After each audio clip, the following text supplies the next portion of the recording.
কিন্তু পড়ে নবীর ঘরে কান্না শোনা যায়। আম্মা খাদিজা কাঁদছে কেন পড়িয়া সেজদায়, আম্মা খাদিজা কাঁদছে কেন পড়িয়া সেজদায়। একদিন দুপুরবেলা আল্লাহ রাসূলের ঘরে কান্না শোনা যাচ্ছে, কান্না শোনা যাচ্ছে। কে কাঁদছে? আম্মাজান খাদিজা কাঁদছে। সিজদারত অবস্থায় সিজদায় পড়ে তিনি কাঁদছে। খাদিজা কেঁদে কেঁদে আল্লাহ রসুলকে কি বলছি। আর এই যখন উনি কাঁদছেন তখন আম্মাজান ফাতেমা ছুটে ছুটে আল্লাহ রসুলের কাছে গেলেন, মানে পিতাজির কাছে গেলেন। গিয়ে বলছে, হে আমার পিতাজি, আপনি তাড়াতাড়ি আসুন, বাড়ি এসে দেখুন আম্মাজান খাদিজা দরজা বন্ধ করে কাঁদছে, আল্লাহর দরবারে কাঁদছে। কিসের জন্য কাঁদছে? কবি কলমের ভাষায় লিখবে, শুনতে থাকুন। একদিন দুপুরে নবীর ঘরে কান্না শোনা যায়, একদিন দুপুরে নবীর ঘরে কান্না শোনা যায়। আম্মা খাদিজা কাঁদছে কেন পড়িয়া সেজদায়, আম্মা খাদিজা কাঁদছে কেন পড়িয়া সেজদায়। একদিন দুপুরে নবীর ঘরে কান্না শোনা যায়, একদিন দুপুরে নবীর ঘরে কান্না শোনা যায়। আম্মা খাদিজা কাঁদছে কেন পড়িয়া সেজদায়, আম্মা খাদিজা কাঁদছে কেন পড়িয়া সেজদায়। মা ফাতেমা ছুটি নবীর কাছে যায়, গিয়ে মায়ের দুঃখের কথা নবীকে শোনায়, গিয়ে মায়ের দুঃখের কথা নবীকে শোনায়। মা ফাতেমা ছুটি নবীর কাছে যায়, গিয়ে মায়ের দুঃখের কথা নবীকে শোনায়। দয়ার নবী ঘরে ফিরে দেখিল কি গায়, দরজা জানালা বন্ধ শোষো কান্না শোনা যায়। নবী দয়াময় ভেবে না পাই কি কারণে গায়ে, নবী দয়াময় ভেবে না পাই কি কারণে গায়ে। আম্মা খাদিজা কাঁদছে কেন পড়িয়া সেজদায়, আম্মা খাদিজা কাঁদছে কেন পড়িয়া সেজদায়। একদিন দুপুরে নবীর ঘরে কান্না শোনা যায়, একদিন দুপুরে নবীর ঘরে কান্না শোনা যায়। আম্মা খাদিজা কাঁদছে কেন পড়িয়া সেজদায়, আম্মা খাদিজা কাঁদছে কেন পড়িয়া সেজদায়। দয়ার নবী বলল, এবার ওগো খাদিজা, দোহাই তোমার তুমি এবার খুলিয়ে দাও দরজা। আল্লাহ রাসূল বাড়িতে চলে এসেছে, এসে বলছে, ও বিবি খাদিজা, তোমার কি হয়েছে? তুমি দরজাটা খুলে দাও। আম্মাজান খাদিজা তখন ভিতর থেকে শর্ত দিচ্ছে, কবি লিখছে, শুনবে। দয়ার নবী বলল, এবার ওগো খাদিজা, দোহাই তোমার তুমি এবার খুলিয়ে দাও দরজা। ভিতর থেকে কান্না সরিয়ে বলল খাদিজা, শর্ত আমার করলে পূরণ খুলিব দরজা, শর্ত আমার করলে পূরণ খুলিব দরজা।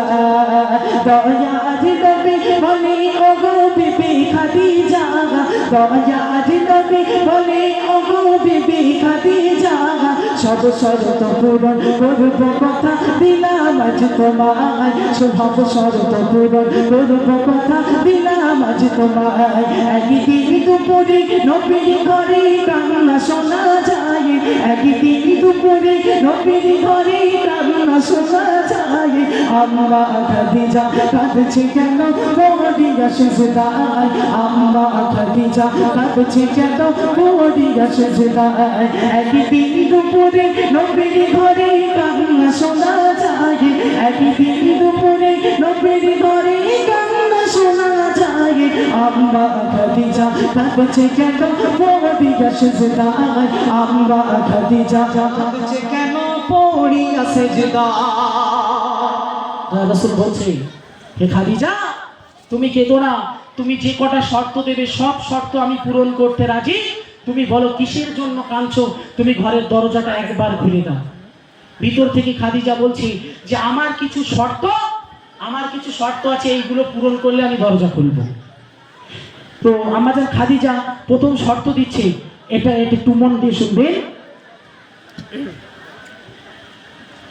প্রথম শর্ত হলো আমি মরিব যখন তোমার গায়ের জামা হবে আমার কাফন।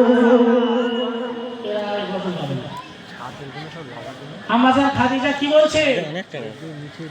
আম্মাজান খাদিজা বলছি যে আমার শর্ত, আমি যখন দুনিয়া থেকে বিদায় নেব, এমনি কোন কোন হাদিস এসেছে আল্লাহ রাসূলের পাকড়ি মোবারক, কোন কোন হাদিস এসেছে জুব্বা মোবারক। তো বলছি আমি যখন দুনিয়া থেকে বিদায় নেব, আপনার গায়ের জামা যেন আমার কাফন হয়। আম্মাজান খাদিজা বলছে। আর আমাদের ঘরের মহিলারা একবার এদের কথা চিন্তা করবেন আর খাদিজার কথা চিন্তা করবেন। আম্মাজান খাদিজা কেমন ছিল আর আমাদের ঘরের খাদিজা কেরাম ছিল? আমাদের ঘরের খাদিজার হাঁটনি দেখলি বাবারে, পুড়িয়ে পথে চলা যাবে না ভাই। আর আম্মাজান খাদিজা কেমন ছিল একটু ভেবে দেখবেন। আম্মাজান খাদিজা প্রথম শর্ত দিচ্ছে যে আমি যখন মরে যাব আপনার গায়ের জামা যেন আমার কাফন হয়। তারপরে দ্বিতীয় শর্ত দেবে, তৃতীয় শর্তও দেবে, শুনবে। প্রথম শর্ত হলো আমি মরিব যখন তোমার গায়ের জামা হবে আমার কাফন। যে কবরেতে সবাই আমার করিবে দাফন, ওই কবর যেন পাইব নবী তোমারই বারাদর, ওই কবর যেন পাইব নবী তোমারই বারাদর। মন কাঁদিলে কি আসবে যখন আমার কবরে, মন কাঁদিলে কি আসবে যখন আমার কবরে, থাকবে তুমি সেই সময় আমার কবরের ধারে, থাকবে তুমি সেই সময় আমার কবরের ধারে।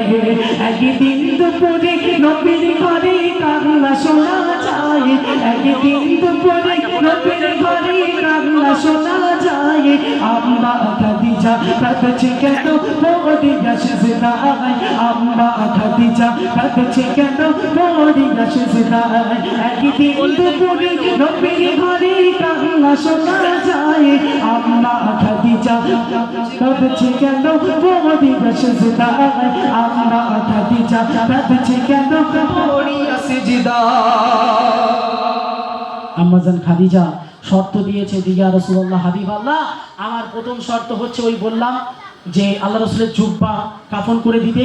আর দ্বিতীয় শর্ত দিচ্ছে, দ্বিতীয় শর্ত তিনি দিচ্ছে যে যেই কবরে সবাই আমাকে দাফন করবে, যেই কবরটা আমার জন্য খোঁড়া হবে, ওই কবরটা যেন